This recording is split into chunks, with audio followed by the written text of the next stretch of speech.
magandang hapon, mapagpalang araw mga kalingap. Ayan, nandito po tayo sa bahay ni Nanay Norma Roderick dahil may blessings po sila. May blessings po si Nanay from Tita Marilu from Japan. Tingnan natin muna yung bahay habang inaantay ko si Nanay, wala pa. Nasa labada raw. Maglabas si Nanay. Tay, may kahoy dito ah. Ano to?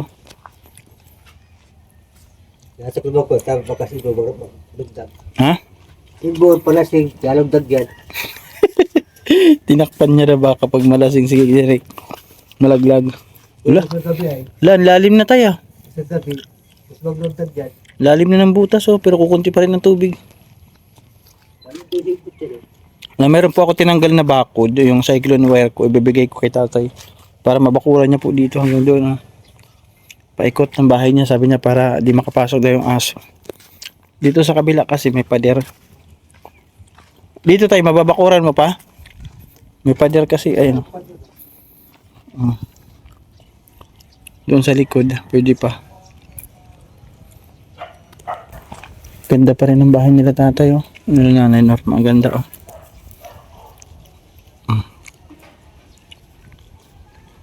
Pati may duyan, kulay blue. Sa'yo yan, tayo na duyan? Ha, kay Derek. Ganda, kulay blue. Nagigilip itong bata niya. Ni? Bata niya.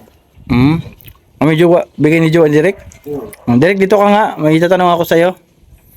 Derek, dito ka nga, may tatanong ako sa'yo. May sinabi si tatay mo eh. May jowa ka daw.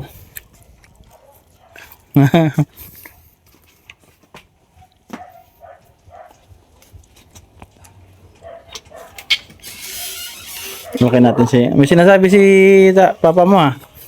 Ang ganda pa rin ng bahay nila oh. Ano to, Derek? Uling. Uling. Bumili kayo isang sako.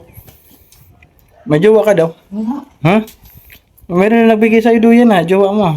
Galing kiyanip yan, kaya Sana all, Derek may jowa. galing sponsor ko yan. Ay, galing sponsor?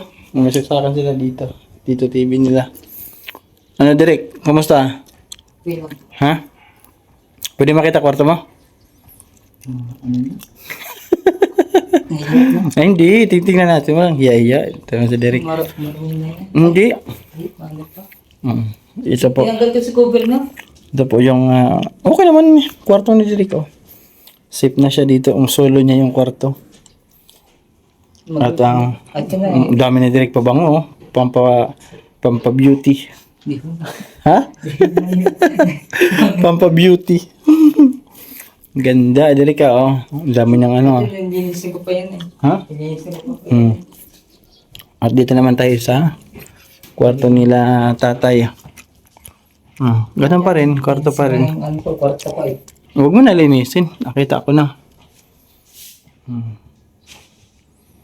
Yan po ang kwarto nila tatay. May solar dito, Derek. Meron. Sa'yo, sa kwarto mo may solar? Wala. Wala? Hindi madilim ka dyan paggabi. Kawa naman to. May electric pan ka, wala ano? Ang konti. Wala kuryente, wala ka electric pan. Wala po electric pan si Derek. Kasi wala daw kuryente. Mainit. Sobra. Ha? Sobrang init. Lagyan kita ng aircon. Derek. Aircon. Wala daw kuryente nga, may aircon sabi ni Derek. Ganda pa rin ang bahay nila, alaga nila na alagaan. Ay, minsan niwawalitan ko itong kung walang pasok ako. Walang pasok, tama yun Derek, para malinis yung bahay nyo. Dito to, bigyan nila ito, bigyan ni Ate Kim D, thank you. Oh, dito na tayo sa kusina. Okay, malinis pa yung bahay nila. Mabenta. May solar sa dito. Oh. Solar sa ano. Kung may sapot, tinatangkad ko. Tatanggal mo? Oh, si Derek nililinisan niya raw lagi dito. Kung may sapot. Siya nila. Uy, ayos. Ayos pa siya nila. Nakatiles kasi yan. Saan ka galing? Galing sa trabaho. Trabaho? Saan ka pumapasok? Kanina? Titilo. Kay Erben. Kay Busgab mo. Mag-asawa ka na, Derek? Ha? Wala pa akong mag-awa. Mag-asawa ka na para may kasama ka dyan sa kwarto mo. Wala akong gaasa mo. Ha? Asag sa uli yan. Sakit sa ulo? Hindi. Magpakabait ka lang. Nakaready na pala yung ilaw nila dyan. Galing yan sa bahay yung mga ilaw, pati yan, mga bombilya. Binigay ko sa kanila. Ito sa labas, binili ko po yung ano. Oh, may binili ka? Okay. Ito sa labas. Yung maliit lang. Dito, wala pa kasi sila kuryente. May ilalagay ako dito na ilaw. Kay Mambing na sa bahay yun. Yung pala, unfinished. Ano ko pa yan, job. Kay Mambing. Ganda ng ilaw nila dyan eh. Ilaw na may ceiling fan. Wala pa si nanay. Antayin ko si nanay. Ay, mga ano hapon na pa yung mga ano. Ano? Tapos na maglabas sa taguntong yun eh. Naglaba? Si mama mo? O sa tuwag taguntong. Naglaba daw si nanay Norma. Ito na si nanay. Ano kay kapon wala. Nandito ako. Hinantay ko wala. Di dumating. Bakit nay? Pagod? Saan ka galing? Naglaba lang. Naglaba ka? Mahirap ang tubig. O kaya nga. May naman pa yung ano nyo? Balon? Meron naman po, pero kaya lang hindi ko pinapasok pang Ay wala na. Oo. Bye-bye na. Sagad na. Pangbuhos mo na lang sa CR. Saan ka naglaba? celebration. Irrigation? Upo ka na eh. Oh, upo ka kay pagod. Lakas pa ni nanay oh. Maliit lang yan si nanay pero malakas. Small but terrible si nanay. Nakakapuling na. Nakakapuling daw. May idea ka nanay kung bakit ako nandito? Wala nga ako eh. Nabibigay niyo lang sa akin. Uy, kabibigay lang natin kay sa anonymous sponsor ng blessing sa kanya. Wala kang labada ngayon? Mayroon po. Kaya lang tanghali na natin. At tanghali ka pagkatapos mo. Makain na lang. Pagkatapos mo pala maglaba dito sa bahay mo, doon ka naman maglalaba sa labas. Kailangan po. Grabe na yung sipag ah. Grabe ang sipag mo. Ka napapagod na eh? Mapagod man ako. Wala akong karapatan. Uy, grabe man yung sinabi mo na eh.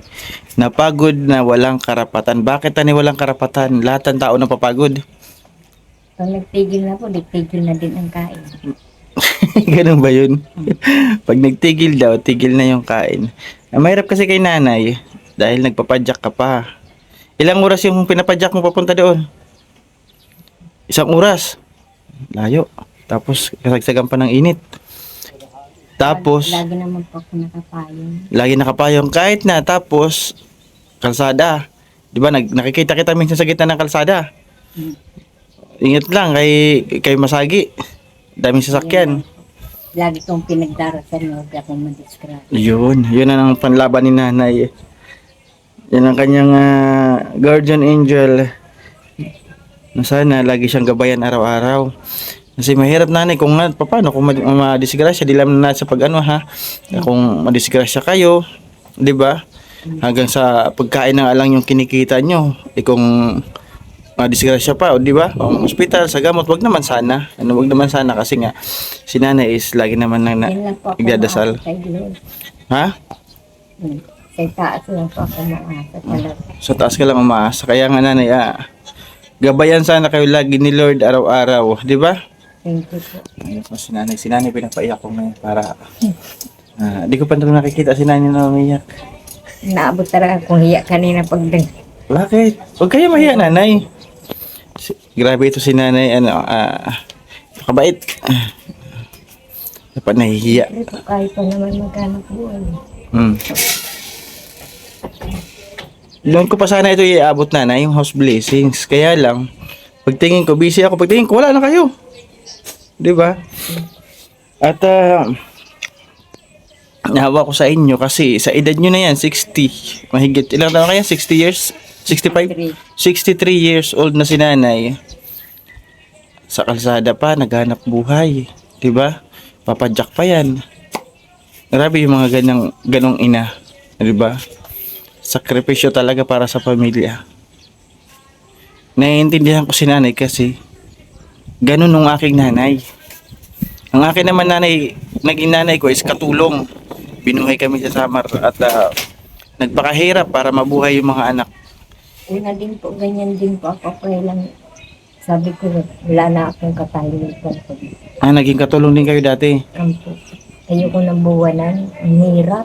Buwanan, oo, kasi kapag buwanan, ubus na yung lahat ng sahod mo, kakautang. Hawak ka sa liig. Tama, oo.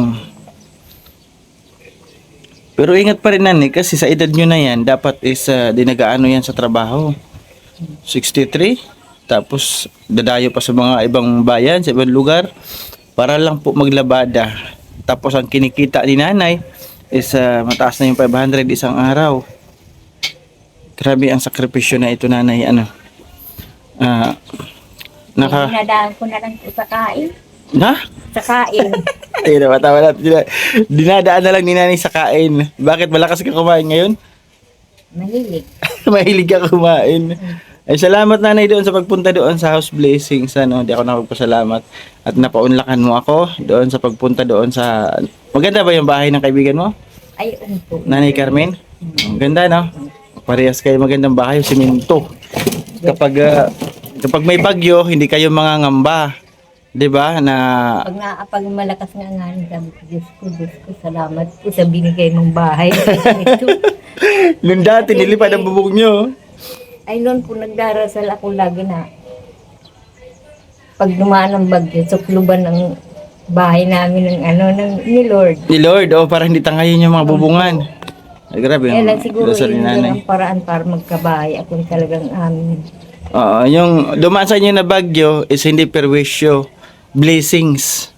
Yung dumaan sa inyo na bagyo dahil binago yung bahay nyo. Di ba? Ngayon, panatag na kayo kasi pag uwiin nyo, kahit may bagyo na yung bahay nyo, hindi na tatangayin. Hanggang ngayon nga, parang panaginip pa din po. Hanggang panaginip pa rin, hindi ka pa rin makapaniwala na magkakaroon ka ng bahay ng ganito. Parang doon niya ka na nga eh. Pero hindi nanay doon niya kasi naglalabada pa. Doon niya lang sa bahay. Ano? Kasi sa bahay, maganda ng bahay. Kasi na pag nagdating man ako, mahiga na lang. Nahiga dahil sa pagod, ano? Kain, pagod. Ay, higa na lang dahil sa pagod. Ano na yung sinabi sa mga kaibigan mo, yung mga nakakakilala sa'yo na ganito na ang bahay mo? Sabi, milyonaryo. Milyonaryo siya sa'yo. Hindi katulong na natin. Ganun nasasabi nila nanay, ano? So, hindi ko na patagalin nanay, ha? Baka mag-iyak ka na naman. Dahil aalis ka ngayon? Ay, huwag ka na muna umalis ngayon. Bukas ka na bukas ka na maglabada. Kasi bukas sa nanay ko ako mapunta. Ngayon talaga malabada ka. Kahit na may blessing si Tita Marilu na ibibigay sa'yo. Pasensya na po. Ha? Pasensya. Ay wala, maglalabada talaga si nanay kahit... Schedule po kaya kasi yung nanay ko pag hindi mo yun si Tato, nawawa naman. Ngayon labada, tapos bukas sa nanay mo. Maganda yan, Nay. Kung alam ko lang yung nanay mo, maganda puntahan para ma-vlog, ano? Hindi na daw. Ayaw na ni nanay na i-vlog yung nanay niya. Ilan taon yung nanay mo? Mga 90 na. Anong grabe, 90 years old na. Ay, di ko na patagalin. Sana yung aking ibibigay na blessings. Ayan, di ko na patagalin. Galing kay Tita Marilu from Japan. Thank you, Tita. God bless po. Salamat at... Tita Marilu, magandang umaga po. Salamat po sa blessing na binigay ninyo. Wala pa ako na inabot. Ay, wala pa ba? Joke lang tayo. Ito na nanay. Bibilangin ko ito kasi marami-rami ito. 1. Bo, talaga. Bilangin mo na. Hawakan mo. Wala na. 2. Oy, grabe 3. Hello? Grabe ang blessings ni nanay kay Tita Marilu. 3,000 po. Tita Marilu, thank you so much po. Maraming salamat po sa blessing na ganito. Binigay niyo sa amin. Huwag ka muna. Pagpalain pa din po kayo lagi araw-araw. Ay, siyempre nanay. Kasi may sakit din siya nanay. Di ba nagpagamot siya? Nasa Japan niya nanay. Maniwala lang po tayo kay Lord. Hindi po tayo. Tama nanay, di ba? Si nanay dinadaan na lang sa panalangin. Siyempre po, wala na akong makapitan sa ngayon. Tama nanay. Si Lord ang laging nagabay sa iyo araw-araw. Kaya sana lagi malakas yung pangangatawan mo kasi meron kang pamilya na nag-aantay lagi, ha? Ingatan na lang lagi yung iyong papadyak araw-araw, pagpunta kung saan-saan lugar, pag maglabada. Ingatan mo yung sarili mo. Kasi mahirap nanay kapag magkasakit. Diyos ko. 'Di ba? Salamat po dito sa malaking bagay na para sa amin. Sabi mo Para na, may unti-unti na naman ako. tama na. Itatago daw ni nanay, tapos may kukunti-kuntiin siya madudukot. Sinusundo ko yan. Ayaw, pasundo sa akin. Ha? Sinusundo ko. Sinusundo mo? Andito si tatay. Sarili akong sasakyan. May sarili siyang sasakyan eh. Mabangga siya. Sinusundo mo pero nakabike ka, saan siya sasakay? O di doon na siya sa padyak niya. Nakita yan ay. Ha? Nakita sa tulog. Kalsada yun. Oh, kaya na ilang beses ko nakikita sa kalsada na bumapagit na. Ay, kumakaway naman ako. Nagbiga yan. Si Tiang Norma. So ayan nanay, once again, congrats sa natanggap mong blessings kay Tita Marilu. Tita Marilu, God bless po. Salamat kahit kayo po ay may sakit, kayo po ay tumutulong pa rin, di ba? Yan mga Sana po maging malakas pa kayo ulit. napakabuti ng mga taong ganun. Imbis na unahin na lang nila yung kanilang sarili, tumutulong pa kasi nakikita nila na mas mayroon pang nangangailangan, di ba? Congrats nanay. Salamat din po. So ayun, hanggang dito na lang ating vlog. Yung para kay Nanay Norma, yung pagbigay ng blessings galing kay Tita Marilu. Ayan, maraming salamat Tita Marilu. Malaking tulong po yan kay Nanay. Yung binigay ninyo, ilang araw po yan nalabada niya. Very appreciated po Tita Marilu. Maraming salamat. At pasensya na, medyo na huli yung ating pagbigay kasi nga marami tayong ginagawa. At lagi rin si Nanay wala dyan. Diba, lagi naglalabada, lagi naalis. Minsan napunta sa kanya nanay, siya nag-aalaga. So yan, maraming salamat po. Mali.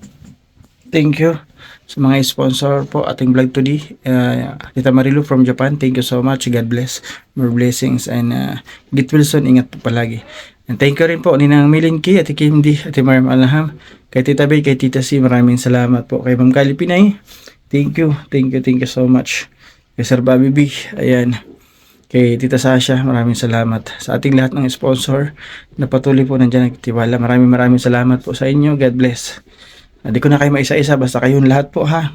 Muli po nagpapasalamat ako. Kasi hindi nyo ako iniwan, lagi po kayo nandiyan nakasupport sa ating mga beneficiary. Kung kanina man po yung inyong may pabibigay, bihatid po natin.